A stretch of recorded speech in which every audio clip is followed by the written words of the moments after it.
Bienvenue dans le podcast Réussir son orientation. Dans ce podcast, je partage les réponses aux questions de mes élèves en matière d'orientation. Car s'ils se posent ces questions, tu te les poses sûrement aussi.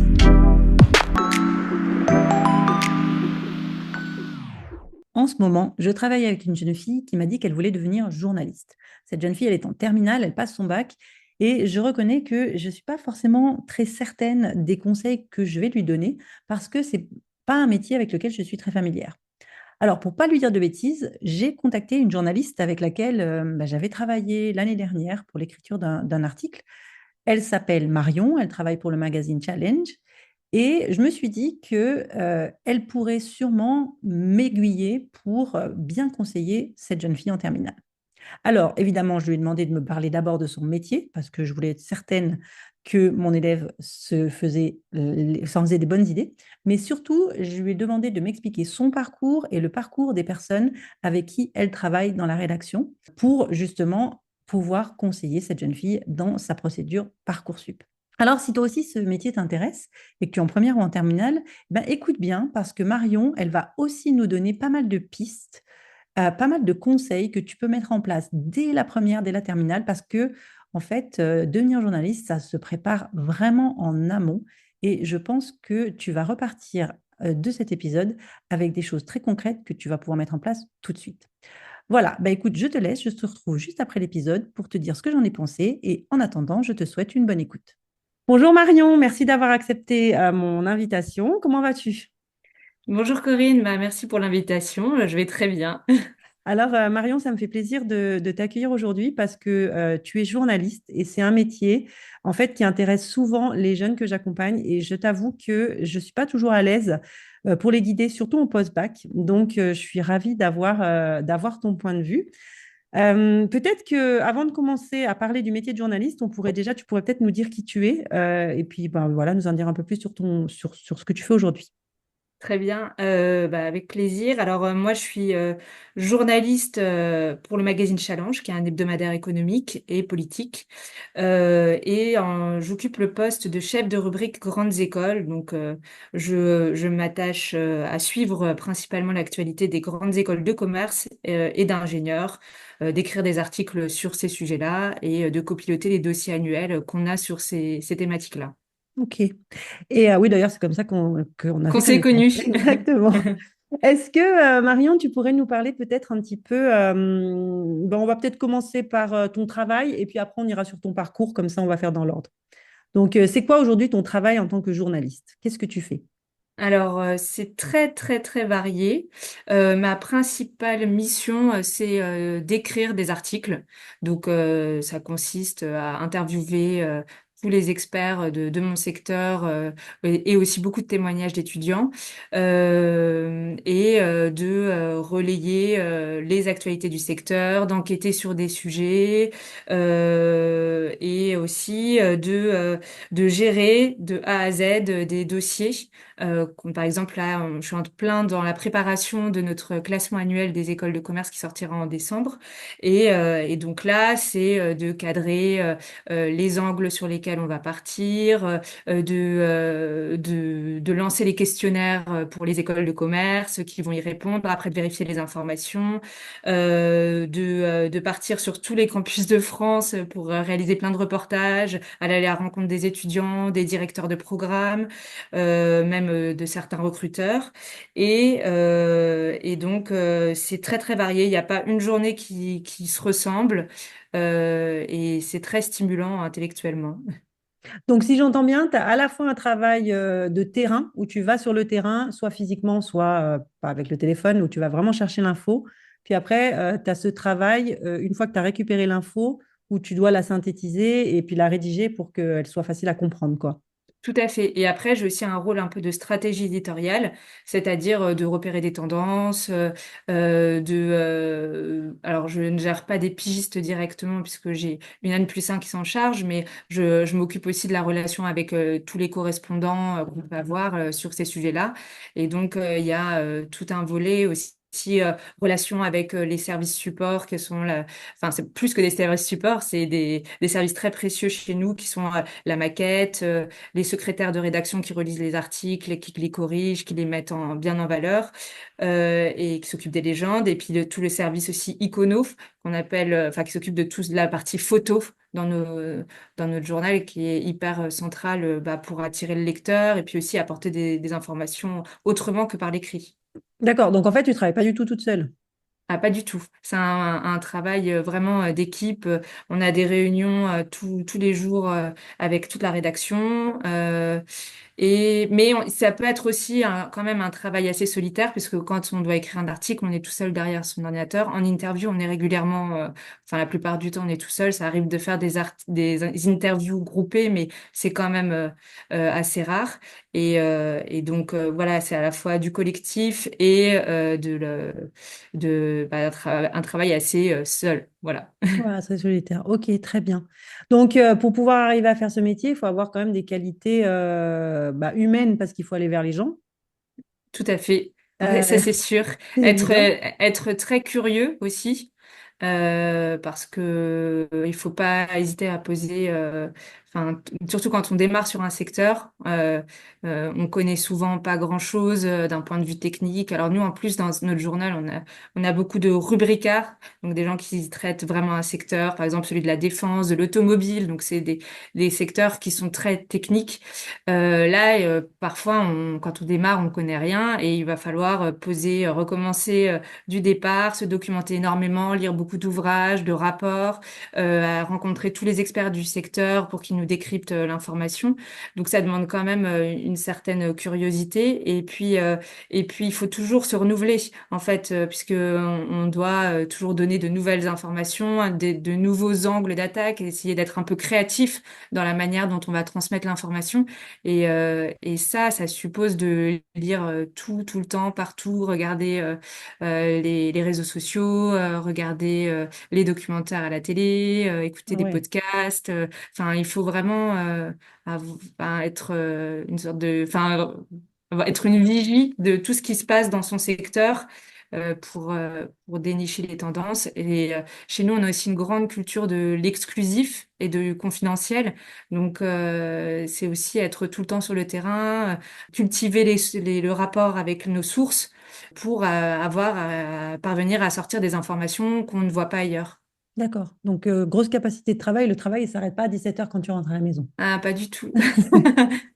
Après, on Ok. arrive à concilier avec une vie personnelle, mais c'est sûr que ça suppose une grosse capacité de travail et d'organisation, parce que nous, on est peut-être un hebdomadaire, mais on jongle avec beaucoup de calendriers différents. On peut aussi bien écrire un article sur une journée pour le site internet, qu'un article pour la semaine prochaine, qu'une enquête à sortir dans 3 semaines. Et là, le dossier école de commerce dans lequel, par exemple, j'ai le nez dedans depuis quelques semaines déjà. Il va sortir qu'en décembre et en fait, j'y travaille tous les jours un petit peu. Oui, ok. D'accord. Donc, être curieux, avoir une grosse capacité de travail, sentir les tendances, savoir s'organiser, aimer rédiger, aimer les gens, ouais, plein de qualités. Et, et s'adapter aussi. Et Arriver à s'adapter en plus, ouais, et s'adapter, exactement, être Ouais. flexible. Alors, une question donc moi qui revient très souvent chez les jeunes, c'est OK, ce métier sur le papier, il a l'air super, vraiment très, très intéressant, mais on fait comment? Donc, on va peut-être commencer par toi. C'est quoi, toi, ton parcours? Et puis peut-être qu'on essaiera de généraliser à peut-être d'autres parcours après. Donc, toi, Marion, t'as fait quoi comme étude? Alors, moi, j'ai commencé, donc j'ai eu un bac ES, donc économique et social, Ouais. donc avec beaucoup de géopolitique, d'économique, de sociologie. Ensuite, j'ai enchaîné sur un DUG, administration économique et sociale, Ouais. AES. AES, ouais. Puis, j'ai poursuivi en licence sciences humaines et sciences politiques. Mhm. Et après, j'ai enchaîné sur une maîtrise information-communication parce que enfin, je voulais vraiment colorer mon parcours là-dedans et préparer en même temps les écoles de journalisme. Et donc, après 1 an de maîtrise, j'ai intégré l'IPJ, qui est l'une des écoles reconnues par la profession, qui se situe à Paris, dans le 9e. J'ai eu mon diplôme 2 ans plus tard, donc c'était à l'époque en 2011. Ok, d'accord.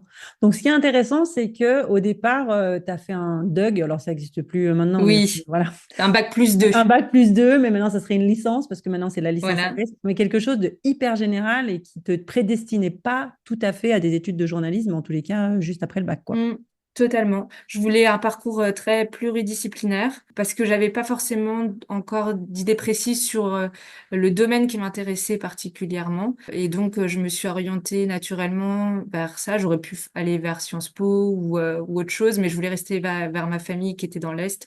Et puis en fait, mon parcours, il est hyper différent de tous mes collègues, de celui de tous mes collègues autour de moi. Il y a des gens qui ont fait aussi bien une licence d'anglais que un master de droit. Enfin, il y a pas vraiment un parcours type pour devenir journaliste. Après, c'est vrai que le passage obligé, souvent à la fin, c'est quand même de passer par un cursus d'école de journalisme parce que c'est quand même un métier, enfin, qui suppose de maîtriser certaines bases techniques et certaines Mhm. compétences qu'on trouve pas dans d'autres parcours. Et honnêtement, j'ai encore ma collègue de bureau, elle a fait une école de commerce. C'est très très varié. D'accord. Et quelles sont les qualités qu'il faut avoir pour réussir justement dans les écoles de journalisme? Parce qu'il n'y en a pas beaucoup et franchement, c'est difficile hein, de les intégrer. Donc, qu'est-ce qui fait Euh, qu'on peut réussir, à ton avis? de ma modeste expérience, c'est vrai que le bachotage, parce qu'il y a quand même beaucoup d'épreuves où il faut être hyper calé en culture générale, hyper calé en actualité. Moi, je sais que je faisais beaucoup, beaucoup de fiches d'actualité sur tous les événements de l'année. Je lisais les journaux tous les jours et puis je me les plus intéressants, je me les mettais de côté dans des classeurs. Donc ça, ouais, ça demande quand même une forte capacité à emmagasiner beaucoup d'informations en peu de temps, une bonne capacité de synthèse aussi.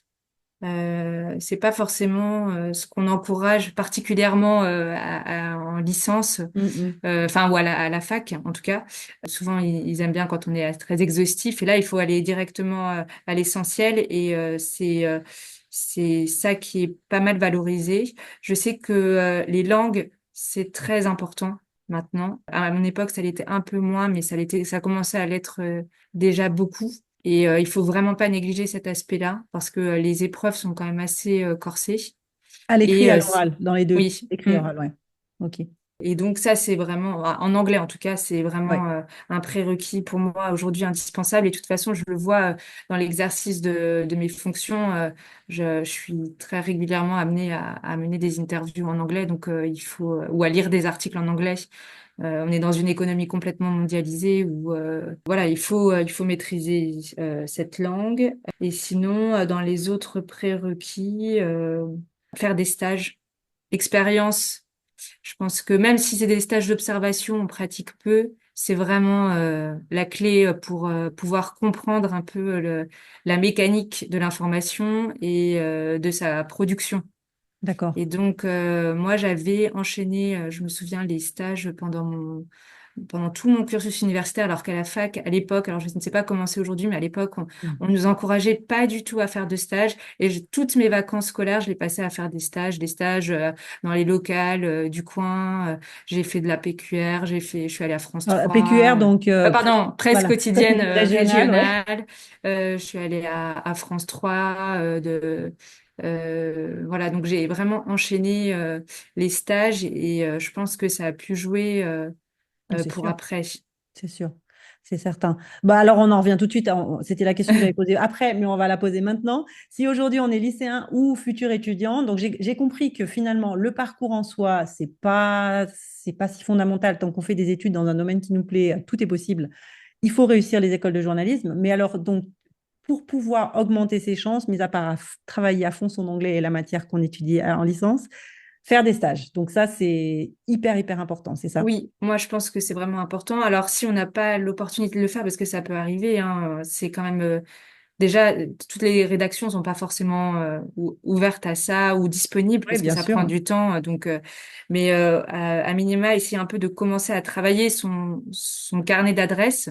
Moi, je partais de zéro, hein. Je connaissais aucun journaliste autour de moi, donc et donc, c'est de contacter des journalistes, par exemple sur LinkedIn ou en envoyant un mail. Alors, on va se prendre des portes, mais faut vraiment pas hésiter à essayer de commencer à se renseigner sur le métier et montrer son intérêt pour avoir déjà une idée un peu concrète de ce que ça va être la vie en rédaction plus tard. Les écoles, elles attendent pas du tout de leurs futurs étudiants qu'ils soient tout de suite opérationnels, mais en tout cas, qui se soit fait une idée un peu concrète du métier, ça peut vraiment, je pense, jouer en la faveur de jeunes qui seraient intéressés par le domaine. Alors, est-ce que tu dirais dans ces cas-là, peut-être qu'au lycée, s'impliquer déjà dans le journal du lycée ou Oui, écrire son blog perso sur les choses qu'on aime bien, ou déjà commencer à montrer qu'on sait écrire des articles, ça peut être ouais, une bonne idée si on n'a pas l'occasion de faire des stages? totalement, totalement. Moi, je sais que, par exemple, à la fac, je m'étais rapprochée de la radio associative du campus et j'avais animé une émission hebdomadaire sur des faits de société pendant un an. Et c'est sûr que c'est autant d'expériences qui peuvent être valorisées après, soit face à des recruteurs, soit face à des directeurs d'école. Euh, et donc oui, oui, clairement, monter un blog aujourd'hui ou même Ouais. un petit site internet d'information sur un domaine qui nous intéresse particulièrement, Un ou même, podcast? ou même un podcast, tout à C'est fait. pas si compliqué en fait, un podcast. Voilà, exactement. Tout est bon à prendre, c'est clair. D'accord, ok, d'accord. Donc là, pour les lycéens qui nous écoutent ou les futurs étudiants, c'est vraiment ok. Trouver des stages, parfois, c'est pas simple, mais LinkedIn, vraiment, on y revient, j'en reviens, j'en parle à chaque fois. Mm. C'est un endroit pour trouver des contacts. Ça prendra du temps, mais on peut y arriver. Et sinon, ben, regardez ce qu'on a, journal Mm. municipal, journal de l'école, ou trouver soi-même ses propres outils. Très bien. Et puis je rajouterai un dernier conseil. N'hésitez pas non plus à contacter enfin les étudiants ou anciens étudiants des écoles que vous visez. Mhm. Parce que chacune a un peu une approche différente. Alors même si les places sont tellement réduites que bon, quand on en a une, en général, on fait pas sa fine bouche. Mais en tout cas, c'est intéressant de confronter les points de vue et de voir si ce métier correspond bien à l'idée qu'on s'en fait, parce que parfois les désillusions, une fois qu'on commence à travailler dedans, peuvent être fortes. Ouais. Donc c'est bien de Ouais, ouais, donc de multiplier les sources, à la fois pour être accepté, trouver un boulot, mais aussi pour être certaine et certain que tous les efforts qu'on va faire vont nous amener vers un métier qu'on aime bien. Tout à OK. fait. Alors après, l'autre question que j'avais, c'est les places dans les rédactions comme tu as toi, je pense qu'elles sont chères. Mm. Et le stress un peu des jeunes, mais peut-être plus de leurs parents, c'est de se dire, oh là là, journaliste, c'est hyper bouché, tu vas jamais trouver un travail. Quand on a fait une école de journalisme ou qu'on fait des études autour du journalisme, est-ce qu'on est obligé de travailler ou est-ce que c'est le seul débouché de travailler dans un magazine ou est-ce qu'à ton avis, il y a d'autres débouchés possibles aujourd'hui qui pourraient intéresser, enfin, voilà, d'autres secteurs intéressants? Alors clairement, la presse écrite, c'est assez bouché. Ouais. Et ça va l'être, je pense, de plus en plus, puisque les journaux sont dans une situation économique telle que clairement les plans sociaux s'enchaînent, il y a une pression sur les coûts et donc sur la masse salariale qui se réalise. Et puis les gens lisent de moins en moins. Donc clairement, c'est pas une voie d'avenir que de viser la presse écrite aujourd'hui. Après, il y a une variété de nouveaux médias qui se créent en ligne principalement. Il y a des producteurs de podcasts. Il y a à la télé, ça marche plutôt bien. À la radio, ça dépend. C'est assez précaire encore aujourd'hui quand on démarre dans le secteur. Après, moi, personnellement, je suis pas du tout une experte de la télé et de la radio, donc je pourrais peut-être pas trop t'aiguiller de manière très précise là-dessus. Mais en tout cas, il y a une variété de métiers et de débouchés possibles. On va pas du tout avoir le même métier ou les mêmes opportunités si on vise un poste de journaliste sportif à l'équipe Oui. un poste d'animatrice télé à France 2, un poste de grand reporter au Monde. Ça va être des métiers, des réalités de métiers très différentes. Après, c'est sûr que ce sera toujours difficile quand on démarre. Il n'y a pas de... Enfin, ça, enfin, c'était Oui, déjà bouché à mon époque, c'est quand même difficile. J'avais regardé un peu les chiffres qui étaient sortis sur les 2000 premières demandes de carte de presse en 2023, donc l'année dernière. Il y en avait plus de 1600 qui étaient soit en CDD, donc contrat à mhm, durée déterminée, soit en statut de pigiste, donc ouais, c'est-à-dire payé à la pige, c'est-à-dire payé à l'article ou à l'émission. Et donc ça représente les trois quarts ouais. des jeunes journalistes aujourd'hui qui demandent pour la première fois leur carte de presse. Ils sont dans un statut qu'on peut qualifier de précaire. Mais c'est pas la majorité des journalistes. Il y a Et, que aujourd'hui un quart à peu près des journalistes qui ont un statut de CDD ou pigiste. et puis moi, je me demande aussi, mais peut-être que je me trompe, hein, je ne sais pas, j'ai l'impression qu'aujourd'hui, les entreprises, elles créent énormément de contenu, que ce soit, alors évidemment, il y a et là, hein, ça c'est certain, mais elles ont toutes des blogs, elles ont toutes voilà, des podcasts, elles ont toutes des posts sur LinkedIn qui sont quand même souvent bien rédigés. Et je me dis que, il y a quand même aussi, peut-être, ça peut être aussi un débouché que d'aller travailler pour des entreprises et rédiger du contenu aussi, non? Qu'est-ce que tu en penses?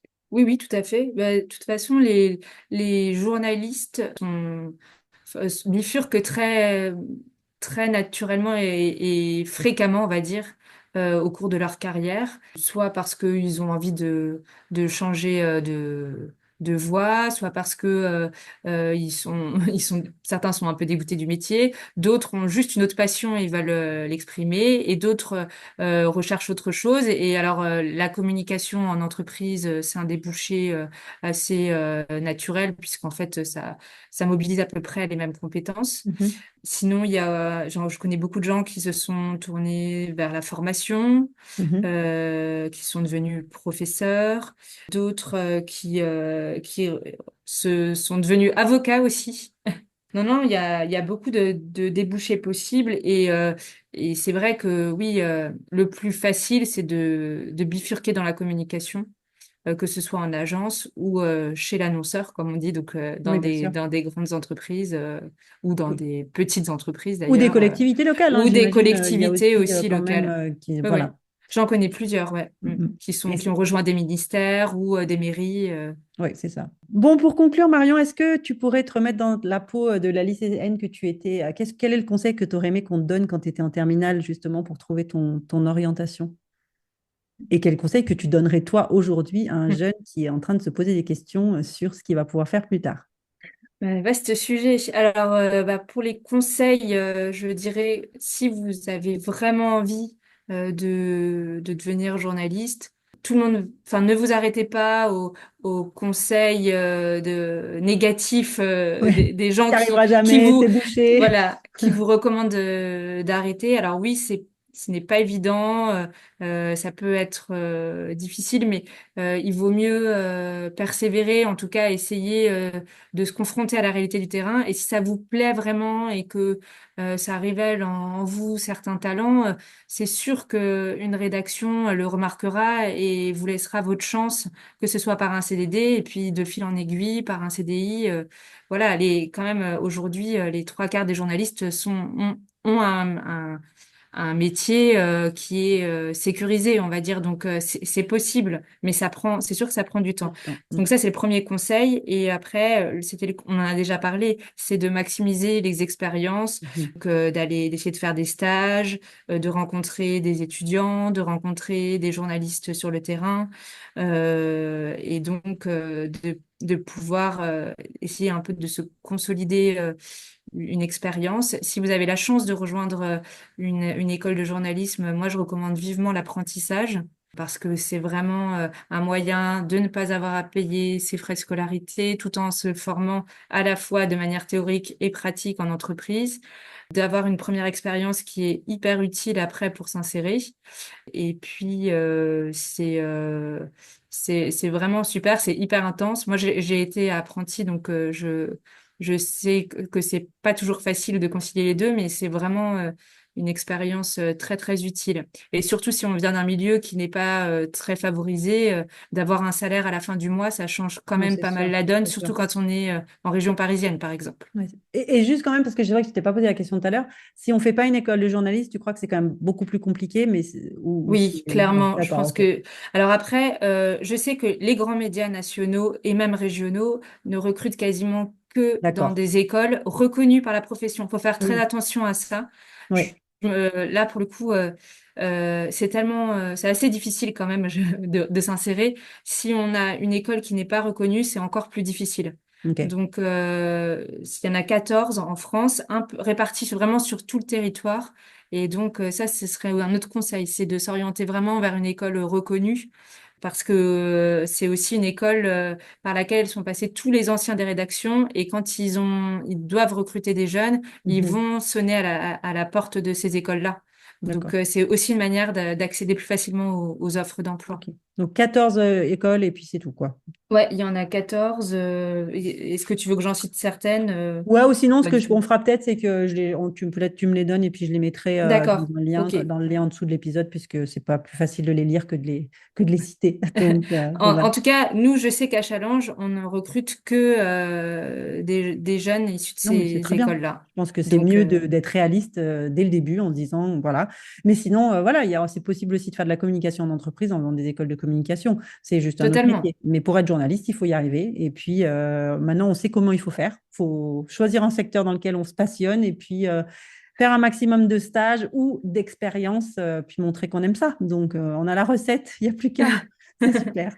Marion, je te remercie beaucoup pour ton temps. C'est vraiment sympa. Et puis, si tu me le permets, je mettrai dans les notes de l'épisode aussi ton contact, peut-être LinkedIn ou ton mail, pour que voilà, si les auditeurs ont des questions un peu spécifiques, peut-être qu'ils puissent te les poser. Avec plaisir. C'est super. Merci beaucoup, Marion. Merci Corinne. À Bonne bientôt. journée. Merci. Alors, encore une fois, une interview vraiment très intéressante. C'est vraiment une chance pour moi de faire ce podcast parce que je rencontre des personnes vraiment formidables et Marion, elle a vraiment été généreuse avec ses conseils. Alors, qu'est-ce que je retiens de cet entretien? Tout d'abord, c'est que pour être journaliste, il faut y penser depuis longtemps. C'est ce que je te disais dès le départ, c'est-à-dire que dès la première, dès la terminale, ne pas hésiter à multiplier les expériences extrascolaires. Alors les stages, c'est super, elle nous l'a dit, c'est pas simple à trouver, mais ne pas hésiter à créer un blog, un podcast, participer au journal municipal, au journal du lycée. Tout ça, c'est d'abord pour toi valider que ton choix est le bon et surtout montrer que tu as une véritable motivation parce qu'il y a quand même euh, pas beaucoup d'élus, en tous les cas, dans les postes de journalistes très renommés. La seconde idée, c'est que finalement, les études que tu vas faire en post-bac, c'est pas si important que ça. Ce qui compte, c'est surtout d'avoir une licence dans laquelle tu vas te faire plaisir et encore une fois, évidemment, d'avoir d'excellentes notes et de bien travailler le concours pour intégrer les fameuses écoles de journalisme parce que sans ces écoles, eh bien, c'est très compliqué. Et ça, c'est ma troisième idée. Tu veux travailler dans une grande rédaction, il n'y a pas le choix. Il va falloir passer par cette école. Maintenant, voilà, si tu n'arrives pas à intégrer une école, dis-toi qu'il y a d'autres possibilités pour utiliser les compétences du journalisme, mais en l'occurrence, tout ce qui va travailler, enfin tout ce qui va toucher à la communication pour les entreprises, pour les organisations, c'est quelque chose que tu peux aussi mettre en place et donc un débouché possible si jamais le journalisme, ça ne fonctionne pas. Voilà. Alors écoute, j'espère que cet épisode t'a plu. N'hésite pas à me le dire. Si tu vas sur mon site internet www.corinolreut.com, il y a un petit formulaire de contact. Dis-le moi, ça me fait plaisir. Sur mon compte Instagram, réussir son orientation aussi. Et puis surtout, si tu penses à d'autres thèmes qui pourraient être intéressants pour toi, tu aimerais que je les aborde, que je rencontre des professionnels, là aussi partage. Moi, je serais ravie de te guider comme j'ai pu guider mon élève qui d'ailleurs était présente lors de l'entretien et qui est vraiment repartie avec plein de pistes et plein de choses à faire et plein d'idées pour son orientation post-bac. Voilà, et bien, écoute, je te dis à très bientôt pour un nouvel épisode.